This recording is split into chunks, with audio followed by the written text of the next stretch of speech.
Hey everyone, this is Jen. You're watching BPD Woman. This is a small and short and compact BPD Woman video. I want to talk to you about standing up for yourself. If you have BPD, you most likely have a history of low self-esteem.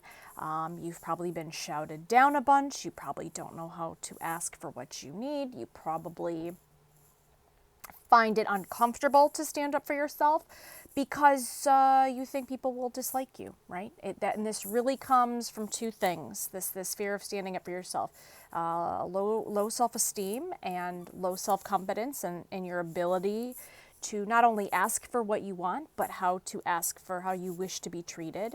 And the other is black and white thinking. You think if you bring up something uncomfortable or you talk to somebody about something that's uncomfortable, that they're going to hate you, or they're not going to like you, or they won't keep you employed, or they won't be your friend, or they won't stay married to you. I mean, you could, they won't let you shop at the store anymore, whatever. So here's the thing that I've learned over time, that it is uncomfortable to ask for what you need. It is. It's not easy, but it is necessary. Why is it necessary? Well, for one, I want you to think about all of the times that you haven't asked for something that you've needed. Maybe someone has insulted you. Maybe someone has, defamed you.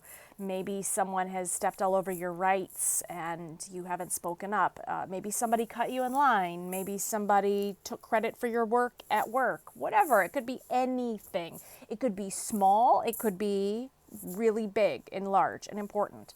And think about all the times that you haven't stood up for yourself after an interaction like that. How did you feel? I'm going to guess pretty cruddy. And that's because we are suppressing how we feel. We are suppressing our needs and wants. And we are letting someone get away with treating us badly.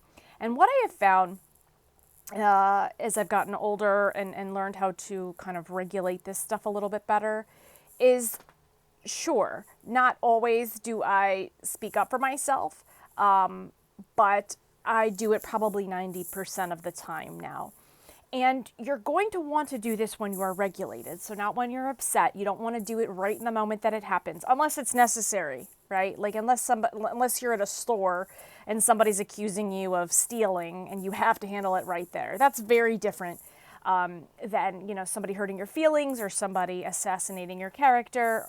So you're going to be upset by those things, and rightfully so, right? They're attacking your character or your good name, or they're accusing you. And so you're going to want to take a breath. You're going to want to regulate yourself. You're going to want to get those SUDS down. SUDS is, SUDS is a acronym that is used in DBT, and it stands for standards of, it's like standards of distress. It's a measurement of how dysregulated or upset or dysregulated, angry.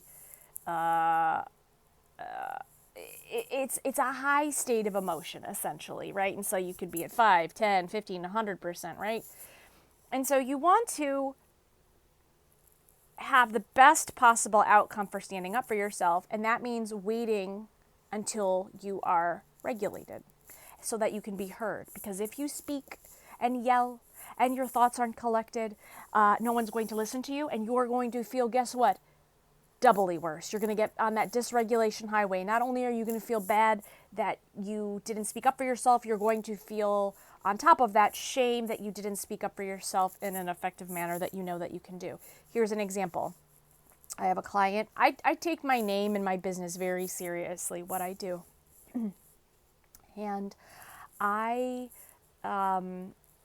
really pride myself on having all 5-star reviews over the last 5 years. I pride myself on reliability and honesty and communications and safety. Before that, I was in the corporate world, making sure I did those things for executives and high-profile people. So I don't take my name being bandied around in a bad way lightly. Anyway, so I have a relatively new client. For those of you just turning in, I run my own pet sitting business. And long and short of it is they haven't been clients very long, maybe just about 4 months, but it's good money. And I, generally like them and I get along and I love their dogs. Everything's great. They're a couple. And so one of the spouses is always home during the day anyway, but she's not the primary dog owner.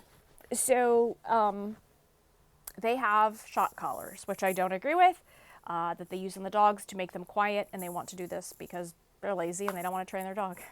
Anyway, I digress. So, at one point I joked that, oh, I'll hide those, those are torture devices, and me and the other spouse had a laugh because basically she comes with me on the walks almost every day now.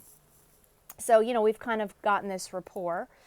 And anyway, I'm there a lot. Well, today I walked in and the first thing that she said to me was, did you hide the remote clicker? It's not a clicker. It's a remote that you buzz and it shocks the dog, or it gives them this super, incredibly harmful sound that only they can hear, right? It's like, for us, it would be like nails on a chalkboard. It's whatever it is. And I was stunned, and I stood there, and I was like, it wasn't like a hello or a, how you doing? Have you seen the remote? It was, did you hide the remote? And I was fucking stunned. And I was like, in the moment, I was like, wow, did you really ask me that right now? And remember, I have a job to do. I've just started the job, so I got to be there 30 minutes. She's likely to come on the walk with me. So you have to think about what are my goals here? Well, my goals are stay employed, but stand up for myself, and do a professional, thorough job. And, sometimes the order of those things will be different for you. And for me in that moment, my character was most important, followed by my employment, followed by how comfortable she felt. Because she's not, like I said, she's not the primary dog owner. She's definitely not the one paying me each week. So I said, I'm sorry, is that a real fucking question right now? Is this a real question? And she looked at me and she's like, well, did you? And I was like, wow. I was like, well, I've never been accused of this before. And I was like, no, I don't touch clients' things, and I don't play games, and I don't steal, and I don't do that shit. So she came on the walk, and, we tried to have a good walk. It was pretty good. But then, after about sitting with that for about 5-6 hours, and talking about it with a friend of mine, I thought, I need to say something about this. And so I did. So about at dinner time, after I knew the primary owner came home, I called and I said, hey, I just want to talk to you about what happened. Your spouse said this today, and I'm wondering where that came from. And have I ever done anything in my service to you that would make you question my character? Have you ever read a review online that I steal or play games or misplace things? And, at first she was kind of like, oh, well, I think that she said because you joked that you were going to hide it. And I was like, sometimes I joke that I'm going to take my cat back to the pound if it's not nice to me. I'm not serious. It's called a joke for a reason. And I was like, listen, well, for me to be in your employ, and for you to be clients, and for me to feel and do my job as a loving, caring, professional pet sitter, I was like, I need to make sure that my clients don't think I'm a thief. And she's like, no, she's like, we really value you. And I'm sorry, that you felt that way. And I was like, I don't need you to feel sorry that I felt that way. I need you to feel sorry that your spouse thought that that was an appropriate thing to ask of me, because no one has ever accused me of something like that. I think I stole a brush in 2nd grade from Sally's beauty salon, and I felt like fucking terrible about it. And that's like literally the only thing I've ever stolen ever, or misplaced.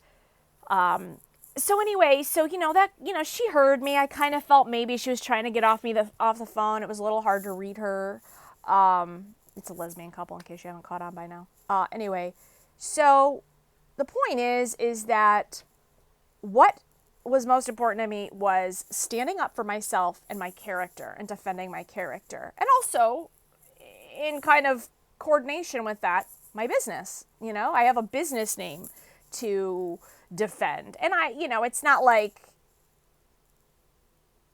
yeah, I'm still processing that. But the thing is that, that they thought that of me makes me very uncomfortable. And it doesn't even matter if the money still comes in.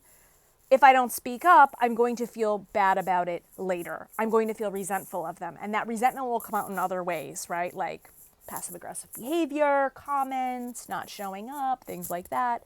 So I don't want that, right? I'm going to be direct. I'm going to say my piece, and that's going to be it. So standing up for myself today felt really, really good. It's hard to do. Of course, I got a worry brain. So I'm like, oh, are they going to keep me employed? Are they going to want their money back? And you know what? You got to tell yourself, you know what I told myself? So what? If that's what happens, so what? Then another ideal client will come along, one that doesn't accuse me of that kind of behavior. And guys, no one has ever accused me of, so I hope this has been helpful. In the comments below, tell me about a time that somebody accused you of something, or tell me about a time that, you didn't stand up for yourself, but you wish you had. Or tell me about a time that was upsetting. Or tell me if it's hard for you to stand up for yourself. My name is Jen. This has been BPD Woman, and I will see you next time. Be effective. Bye-bye.